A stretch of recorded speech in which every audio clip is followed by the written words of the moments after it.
Locust attack ने राजस्थान में 1 lakh hectare से भी ज्यादा की फसल को बर्बाद कर दिया है। ये न सिर्फ राजस्थान तक सीमित है बल्कि और राज्यों तक भी बढ़ रहा है। मध्य प्रदेश, उत्तर प्रदेश, हरियाणा में अलर्ट जारी कर दिया गया है। मध्य प्रदेश में काफी नुकसान उन्होंने किया। हिमाचल, उड़ीसा, तेलंगाना में अलर्ट है। मध्य प्रदेश में इसे आपदा को घोषित करने की भी तैयारी की जा रही है और पंजाब में मॉक ड्रिल की जा रही है इसे लेके। तो ये जो लोकस्ट अटैक होता है, टिड्डी दल का जो ये हमला होता है, इस बार क्यों ज्यादा ये हमारे लिए मुसीबत खड़ी कर रहा है? क्यों ये टिड्डी दल ने इस बार कोहराम मचा दिया है? क्यों इनका आतंक किसानों के लिए बहुत बड़ी मुसीबत बन गया है? क्यों अब ये डेजर्ट लोकस्ट अर्बन इलाकों की तरफ बढ़ रहा है? इनसे निपटने के क्या तरीके हैं? हमें किस तरफ जाना चाहिए? इस पर चर्चा करने के लिए हमारे साथ मौजूद हैं जाने माने एनवायरमेंटलिस्ट चंद्रभूषण, जो कि सीईओ है आई फॉरेस्ट के। बहुत बहुत स्वागत है चंद्रभूषण आपका हमारे कार्यक्रम में। थैंक यू पूर्णिमा। चंद्रभूषण, जब हम क्लाइमेट चेंज और लोकस्ट अटैक की बात कर रहे हैं तो आपको क्या लगता है कि ये टिड्डी दल का जो हमला हम देख रहे हैं, हमारे किसानों को मुसीबत में इन्होंने डाल दिया है, कोहराम मचा दिया है, फसलें बर्बाद कर दी हैं और अब ये भी कहा जा रहा है कि ये दिल्ली की तरफ भी बढ़ रहा है, तो कैसे हम देखें कि ये क्यों अब क्या इसकी वजह वेस्टर्न डिस्टर्बेंसेस हैं? क्या क्लाइमेट चेंज ने एक ऐसा माहौल तैयार किया कि जिनसे ये कई गुना बढ़ गए? ये कहा जा रहा है कि 400 गुना ये अब मल्टीप्लाई हो रहे हैं पहले के मुकाबले। पूर्णिमा, पहली बात मैं ये बताना चाहूंगा कि लोग अब ये जो लोकस्ट अटैक को क्लाइमेट चेंज से इसलिए जोड़ रहे हैं क्योंकि जो इस बार का लोकस्ट अटैक है उसका सीजन डिफरेंट है। देखिए, लोकस्ट अटैक हमारे देश में पहली बार नहीं हो रहा है। हर एक साल लोकस्ट अटैक होता है, लेकिन कम कम मात्रा में होता है, कुछ साल होता भी नहीं है। बहुत बड़ा लोकस्ट अटैक 1960s में मेरे अंदाज से था, जो कि बहुत बड़ा था। उससे पहले प्री इंडिपेंडेंस एरा में भी लोकस्ट अटैक काफी हमारे देश में हुआ है। लेकिन जो जो वो लोकस्ट अटैक थे, उनका जो सीजन था वो खरीफ सीजन में होता था, मॉनसून सीजन। और इस बार जो लोकस्ट अटैक है वो अप्रैल से शुरू हुआ है। जो लोकस्ट का जो स्वॉर्म, जो टिड्डियों का जो झुंड है, वो हिंदुस्तान में कुछ अप्रैल में आ गया था। तो एक तरह से आप ये भी कह सकते हैं कि हम अब एक तरह से सेकेंड वेव देख रहे हैं टिड्डियों के अटैक का। अब उन्होंने, जैसे कि आपने सही बोला, ये डेजर्ट लोकस्ट अब राजस्थान क्रॉस करके अब दिल्ली की तरफ, हरियाणा की तरफ, पंजाब और उत्तर प्रदेश की तरफ बढ़ रहे हैं। तो जो सीजनल चेंज है, इसको लेके लोगों का ये मानना है कि ये क्लाइमेट चेंज से इसको हम लिंक कर सकते हैं, क्योंकि ये जो लोकस्ट का जो हम स्वॉर्म देख रहे हैं, ये 2018 में शुरू हुआ था और 2018 में अनसीजनल रेनफॉल थे हॉर्न ऑफ अफ्रीका में। जो कंट्रीज हैं वहां पे, जैसे इथियोपिया हो गया और सोमालिया हो गया, वहां पे काफी बारिश, अनसीजनल बारिश हुई थी। अनसीजनल बारिश होती है तो जो भी मॉनसून या monsoon kind of rainfall weather pattern की देश है, वहां पे बायोमास का प्रोडक्शन बहुत होता है। बारिश आती है तो बायोमास आता है। तो बहुत ज्यादा टिड्डियों का पॉपुलेशन ग्रोथ 2018 अनसीजनल रेनफॉल के कारण हॉर्न ऑफ अफ्रीका में हुआ।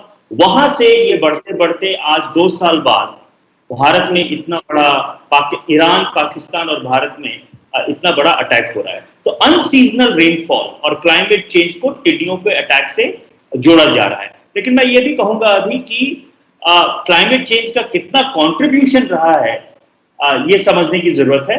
अभी हम बहुत डेफिनेटिवली नहीं कह सकते कि ये सिर्फ क्लाइमेट चेंज के कारण हो रहा है, कुछ और भी फैक्टर्स हैं, क्योंकि हिस्टोरिकली टिड्डियों का अटैक हमारे देश में या अफ्रीका में और ये जो साउथ एशिया और साउथ वेस्ट एशिया है, वहां हिस्टोरिकली हुआ है। आपको ध्यान होगा कि बिब्लिकल जो बाइबल में टिड्डियों के अटैक के बारे में जिक्र किया गया है। तो और वो पैलेस्टाइन में और इजिप्ट में, तो अफ्रीका में और साउथ वेस्ट एशिया में और साउथ एशिया में टिड्डियों का अटैक हिस्टोरिकली रहा है। तो हमें क्लाइमेट चेंज के लिंक को और अच्छी तरह से सोचने और स्टडी करने की जरूरत है। जी, तो जिस तरह आप बता रहे हैं क्लाइमेट चेंज के इस लिंक को और तरह समझने की और इसको स्टडी करने की जरूरत है। अब इस अटैक की अगर हम बात कर रहे हैं, किसानों को बहुत नुकसान हो रहा है, लेकिन हम अगर पीछे चले जाएं तो ये कहा जा रहा है कि ये पाकिस्तान से है, पाकिस्तान से कोई कॉपरेशन भी नहीं मिला। जो इनकी ब्रीडिंग होती है, एक टाइम है अब की बार, जिस तरह कहा जा रहा है कि बारिश काफी हुई, मौसम ऐसा रहा कि जो बारिश की वजह से या मौसम में इनका जो मल्टीप्लिकेशन हुआ वो बहुत ज्यादा हुआ, और जहां इन्हें रोक दिया जाना चाहिए था ईरान में या पाकिस्तान में, इसके ओरिजिन को लेके भी अलग अलग बातें कही जा रही हैं। बीइंग एन एनवायरमेंटलिस्ट, अगर आप हमें बताएं कि ये कहाँ से शुरू हुआ, कहाँ से आई ये टिड्डियां, और पहले राजस्थान तक ही सीमित रहती थी, लेकिन अब ये अटैक इतना बड़ा क्यों हो गया, क्यों ये मुसीबत इतनी बड़ी आफत बन गई किसानों के लिए? देखिए, जैसे कि मैंने आपको बताया कि ये जो टिड्डियों का जो अटैक है वो अफ्रीका से शुरू हुआ, ईस्ट अफ्रीका से, जी स्पेशली इथियोपिया, इरिट्रिया, सोमालिया। ये जो जी ईस्ट अफ्रीकन के जो अफ्रीका की जो कंट्री है, वहां से 2018 में अनसीजनल रेनफॉल के कारण मैसिव लोकस्ट रिप्रोडक्शन हुआ, और वहां से इनकी शुरुआत मानी जाती है। लोग यूएनएफएओ, जो फूड एंड एग्रीकल्चर ऑर्गेनाइजेशन के, अगर आप डॉक्यूमेंट पढ़ेंगे तो उनसे ये पता लगता है कि उनकी शुरुआत वहां से हुई है। वहां पे बहुत सटीक तरह से जब ये टिड्डियों का जो रिप्रोडक्शन बहुत तेजी से बढ़ रहा था, तो इन देशों में बहुत सटीक तरह से इनको कंट्रोल नहीं किया गया, क्योंकि ये देश में बहुत पेस्टिसाइड की अवेलेबिलिटी भी नहीं है और ये डिपेंड करते हैं पेस्टिसाइड इंपोर्ट पे।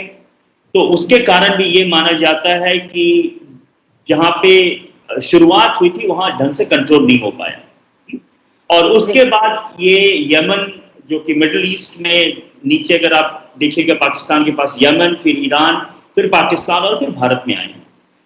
दो तीन चीज समझने की जरूरत है। पहली बात ये समझने की जरूरत है कि टिड्डियों को कंट्रोल करना शुरुआत में बहुत जरूरी है। अगर कंट्रोल करेंगे, एक बार अगर इनका स्वॉन, जो झुंड है, बहुत बड़ा हो जाता है और सैकड़ों करोड़ों टिड्डियां उस झुंड में आ जाती हैं, तो उनको कंट्रोल करना डिफिकल्ट होता है।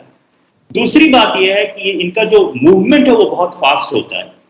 ये माना जाता है कि दिन में ये सैकड़ों किलोमीटर तक, अगर विंड फेवरेबल हो तो सैकड़ों किलोमीटर ट्रैवल कर सकते हैं। तो यूनाइटेड नेशंस में भी, एफएओ में भी एक लोकस्ट वार्निंग सेंटर है। हमारे देश में भी लोकस्ट वार्निंग ऑर्गेनाइजेशन है, जो फरीदाबाद में, दिल्ली में और जोधपुर राजस्थान में जिनका सेंटर है, उन्होंने मॉनिटरिंग किया है। लेकिन ये तो जरूर माना जाता है कि जो इन देशों में जहां पे कि लोकस्ट का अटैक हुआ है, वो बहुत ढंग से कोऑपरेटिव मैकेनिज्म नहीं डेवलप कर पाए हम लोग। क्योंकि अगर ईरान में था या यमन में था या पाकिस्तान में था, और अगर हम कोऑपरेट करते हैं और हमारे पास ज्यादा पेस्टिसाइड और तकनीक है, तो हम अपने देश में घुसने के पहले हम दे सकते थे उन देशों को जहां पे कि इन तकनीकों की कमी है। तो ये जो रीजनल कोऑपरेशन फ्रेमवर्क है वो थोड़ा सा पीछे रहा है, जिसके कारण कि हम टिड्डियों का अटैक देख रहे हैं, और इन सब चीजों को स्ट्रेंथन करने की जरूरत है। मैं हमेशा ये बोलता हूं कि आज के दिन में जो पर्यावरण की जो समस्या है वो ग्लोबल है, और उसका सोल्यूशन भी ग्लोबल है या रीजनल है। एक देश अकेले पर्यावरण की समस्या नहीं सॉल्व कर सकता। जो अफ्रीका में शुरू हुआ वो आज हमें इंपैक्ट कर रहा है। अगर हम अपने इंपैक्ट को कम करना चाहते हैं तो उसको हमें अफ्रीका में ही रोकने की जरूरत है। जी। रीजनल कोऑपरेशन बहुत इंपॉर्टेंट हो जाता है। तो एक रीजनल, हर एक गलतियों से, हर एक इंपैक्ट से हमें सीखने की जरूरत है। तो ये लोकस अटैक, अगर हम इसको क्लाइमेट चेंज से लिंक कर सकते हैं, सीजनल रेनफॉल के कारण ये बढ़ेगा, तो हमें रीजनल कोऑपरेशन भी बढ़ाने की बहुत जरूरत है। रीजनल कोऑपरेशन बढ़ाने की बेहद जरूरत है, लेकिन यहाँ सवाल ये भी खड़ा होता है कि ये डेजर्ट लोकस्ट है, तो फिर ये अर्बन एरियाज की तरफ क्यों आने लगी है? देखिए पूर्णिमा, इकोलॉजी का एक बड़ा सिंपल कॉन्सेप्ट, जब हम लोग इकोलॉजी पढ़ते थे तो ये हमें बताया जाता था, हमारे प्रोफेसर बोलते थे कि जहां खाना है वहां ऑर्गेनिज्म है। सो पर्यावरण में जो इंटायर फूड चेन है वो फूड अवेलेबिलिटी पे काम। तो टिड्डियों का पॉपुलेशन भी इसलिए बढ़ा क्योंकि खाने की जो मात्रा थी 2018 के रेनफॉल के बाद वो बहुत अधिक थी। जी। रिप्रोडक्शन तभी बढ़ता है जबकि फूड अवेलेबिलिटी होती है। नेचर में अगर फूड ना हो तो नेचुरल रिप्रोडक्शन कंट्रोल होता है। अगर आपके पास बहुत ग्रास ना हो तो आप देखेंगे वाइल्ड लाइफ पार्क में एक नेचुरल संतुलन हो जाता है फूड अवेलेबिलिटी में। अगर खाना बहुत ज्यादा नहीं है तो एक नेचर में संतुलन आ जाता है, उतना रिप्रोडक्शन नहीं होता है। तो हमारे देश में भी देखिए ये जो टिड्डियां बढ़ रही हैं क्योंकि खाने की अवेलेबिलिटी है, और टिड्डियां वहीं जाएंगी जहां की उनको खाना मिलेगा, फेवरेबल विंड उनको वहां लेके जाएंगी। अगर खाना नहीं है तो वो मर जाएंगे। टिड्डियों का जो अटैक है वो खत्म हो जाएगा क्योंकि इनके लाइफ स्पैन भी बहुत अधिक नहीं होते हैं। तो अगर खाना नहीं है उस जगह पे तो वो दे विल फिनिश। सो जी। जिस तरह से जो मूवमेंट हो रहा है वो रिफ्लेक्ट भी यही कर रहा है कि फूड अवेलेबिलिटी जहां जहां है वहां ये सरवाइव करेंगी, वहां रिप्रोड्यूस करेंगी और वहां डैमेज सबसे अधिक होगा। तो ये फूड चेन से आप इसको लिंक कर सकते हैं। जी, तो आप फूड चेन से इसे लिंक कर रहे हैं, लेकिन ये भी कहा जा रहा है कि अब ये दिल्ली की तरफ भी बढ़ रहा है। अगर ये दिल्ली की तरफ बढ़ता है तो ये क्या नुकसान कर सकता है, और दूसरा इनको रोकने के लिए क्या उपाय किए जाने की जरूरत है? देखिए दिल्ली की तरफ आना फेवरेबल विंड पे डिपेंड करता है। जैसे कि मैंने आपको बताया, अगर विंड का डायरेक्शन है दिल्ली की तरफ तो आएंगे वो। हाँ, और जी। हम रोकने की कोशिश कर सकते हैं। जैसे कि आजकल राजस्थान में फायर फाइटर्स को यूज किया जाता है, किया जा रहा है पेस्टिसाइड स्प्रे करने के लिए। कुछ किसानों ने तो आवाज से भी टिड्डियों को भगाने की कोशिश कर रहे हैं। तो लेकिन जो जो फंडामेंटल टेक्नोलॉजी जो आज के हमारे पास है वो पेस्टिसाइड स्प्रे है, उनको मारना। और जो पेस्टिसाइड हम यूज करते हैं उसको ऑर्गेनोफॉस्फेट पेस्टिसाइड कहते हैं, जो कि काफी जहरीले भी होते हैं। तो हम टिड्डियों को तो मारेंगे और मारना जरूरी है क्योंकि एक तरह से अब ये प्लेग हो चुका है। एक तरह से ये बहुत मेजर डैमेज कर सकते हैं, तो हमें पेस्टिसाइड का इस्तेमाल करना पड़ेगा। लेकिन ये भी हमें ध्यान रखने की जरूरत है कि इतना लार्ज स्केल पेस्टिसाइड के यूज के कारण हमें पर्यावरण पे कुछ हानि तो जरूर होगी। क्योंकि देखिए टिड्डियां अगर पेस्टिसाइड से मरेंगी, और टिड्डियों को चिड़िया खाते हैं तो उनको भी पेस्टिसाइड का कुछ ना कुछ इंजेक्शन होगा।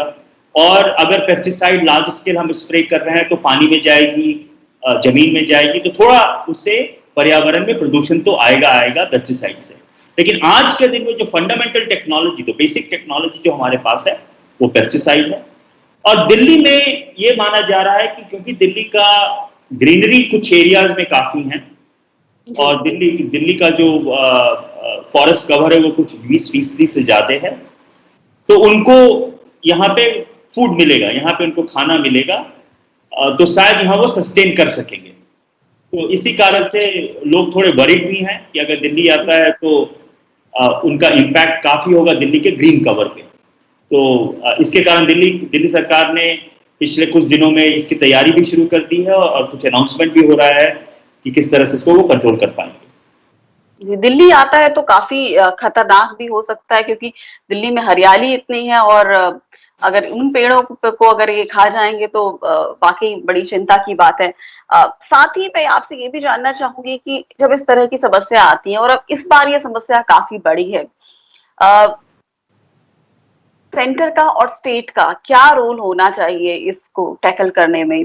और जिस तरह की तैयारियां की गई, शिकायतें भी आ रही हैं किसानों की तरफ से भी कि जिस तरह से प्रिपरेशन होनी चाहिए थी, पहले से ही हमें तैयारी कर लेनी चाहिए थी, उस तरह से उतना है या नहीं है।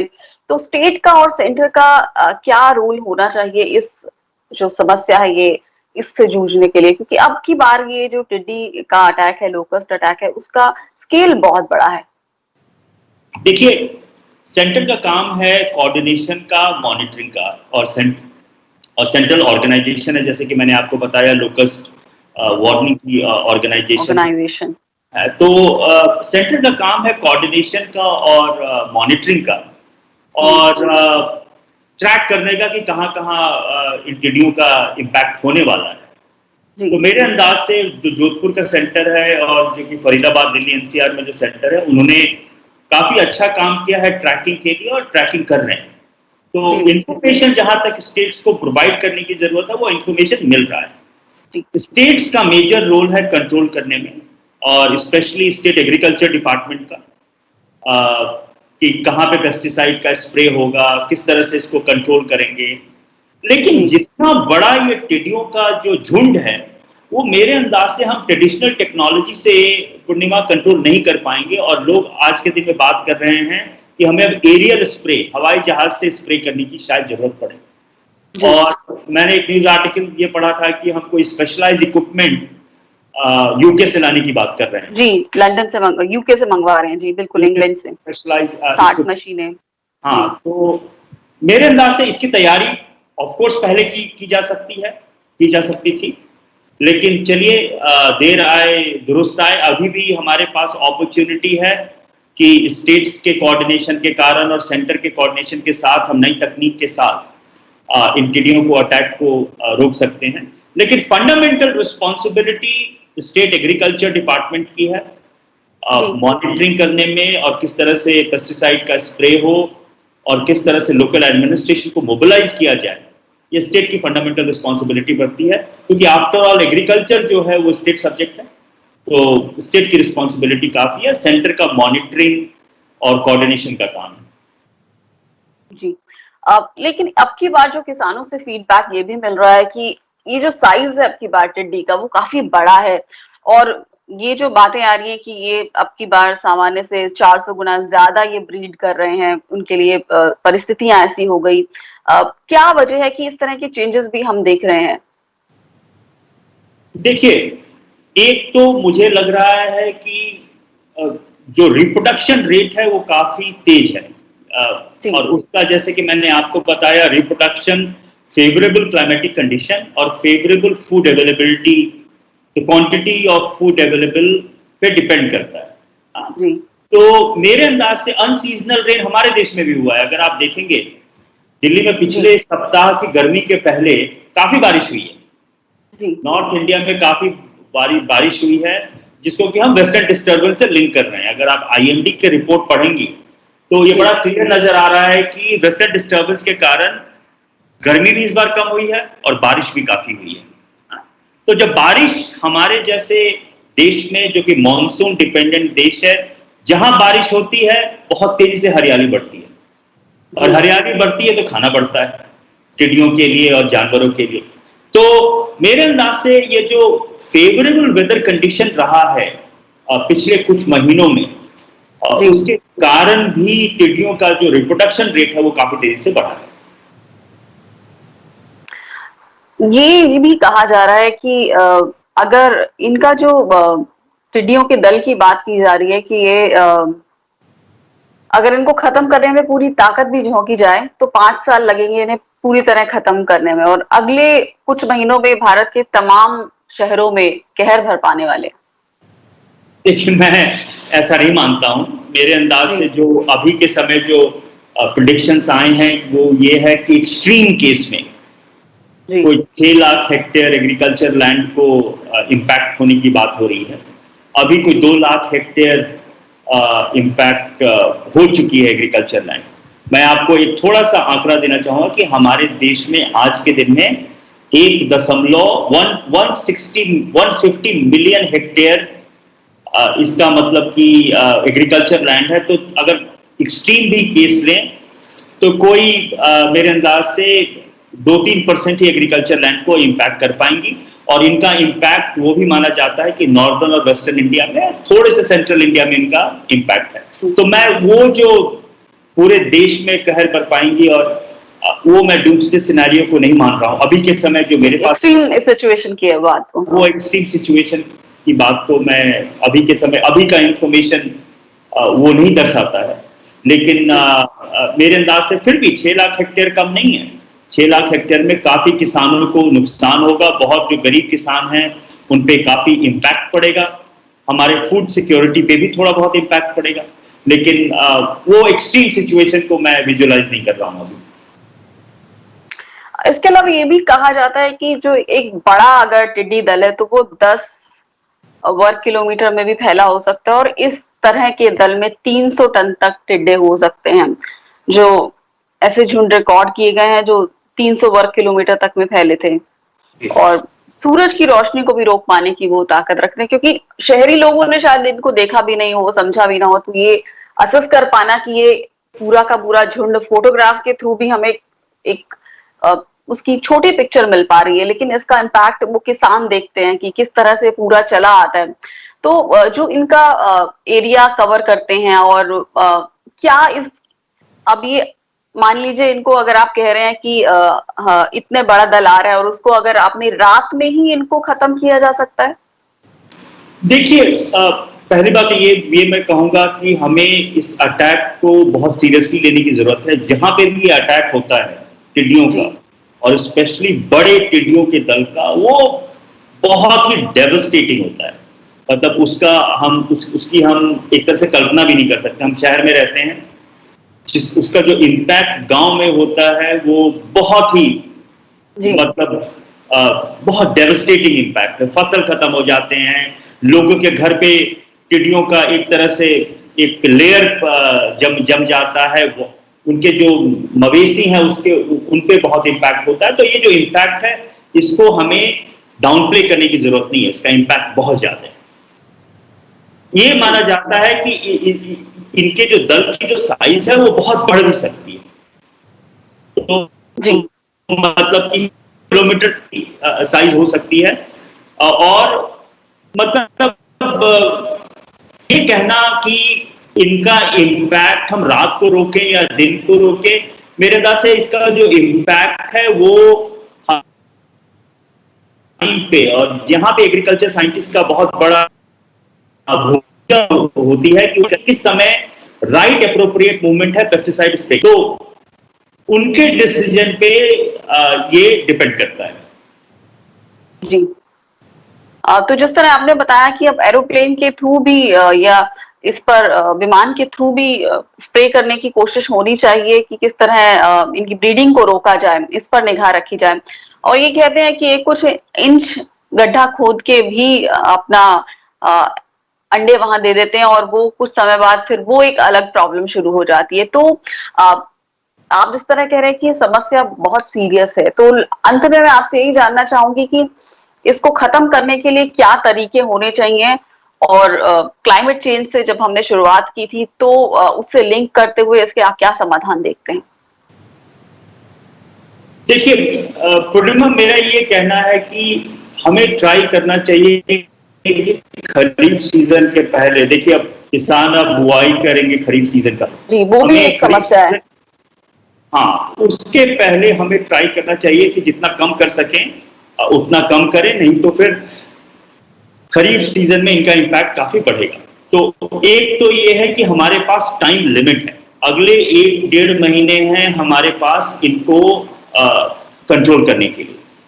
दूसरी बात यह है कि अगर हमें ये लगता है कि हम कंट्रोल नहीं कर सकते हैं, तो हमें कुछ गाने चाहिए जहां की टिड्डियों का अटैक कम होने की। एक बात और समझने की जरूरत है कि टिड्डियां को कुछ क्रॉप ज्यादा उनको पसंद है, जैसे कि हमें कुछ तरह के खाने पसंद हैं, उस तरह टिड्डियों को भी कुछ तरह के खाने पसंद है। कुछ तरह के पेड़ उनको ज्यादा वो पसंद करती हैं। तो अगर ऐसा लगता है तो हमें एग्रीकल्चर साइंटिस्ट के साथ काम करके और किसानों को हमें इन्फॉर्म करना पड़ेगा कि आप ये फसल ना लगाएं, दूसरी फसल लगाएं।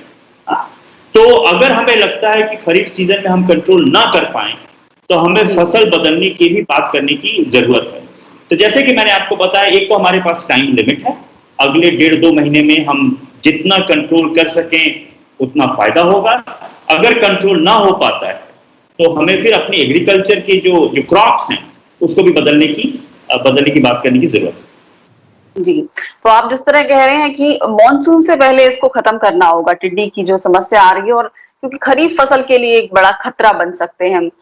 और जिस तरह से आप बता रहे हैं कि तेज हवाओं के चलते भी जिस तरफ हवा का रुख होता है उस तरफ ये जाते हैं, तो और मॉनसून में इनकी जो ब्रीडिंग की कैपेसिटी है वो बहुत ज्यादा हो जाती है। तो बहुत बहुत शुक्रिया चंद्रभूषण हमसे बात करने के लिए, और लोकस्ट अटैक और क्लाइमेट चेंज के इस विषय पर चर्चा करने के लिए। जाहिर तौर पर केंद्र सरकार का जिस तरह आपने रोल बताया कि जो लोकस्ट वार्निंग ऑर्गेनाइजेशन है एग्रीकल्चर मिनिस्ट्री के अंडर में काम करता है, उसका काम है मॉनिटरिंग का, और स्टेट की रिस्पॉन्सिबिलिटी है इसको टैकल करना। लेकिन कई राज्यों पर इसका असर हो रहा है, तो जाहिर तौर पर सभी का इसमें रोल बढ़ जाता है। और आप जिस तरह बता रहे हैं कि जो एग्रीकल्चरल साइंटिस्ट है उनके साथ मिलकर काम करने की जरूरत है, और समय से पहले ही इस समस्या को रोकने की ज्यादा जरूरत है, ताकि इनकी ब्रीडिंग बहुत फास्ट होती है, फिर उसको एक लेवल के बाद उसको कंट्रोल करना थोड़ा मुश्किल हो जाता है। जी, तो बहुत बहुत शुक्रिया चंद्रभूषण हमसे बात करने के लिए और इतनी अहम जानकारी हमें देने के लिए।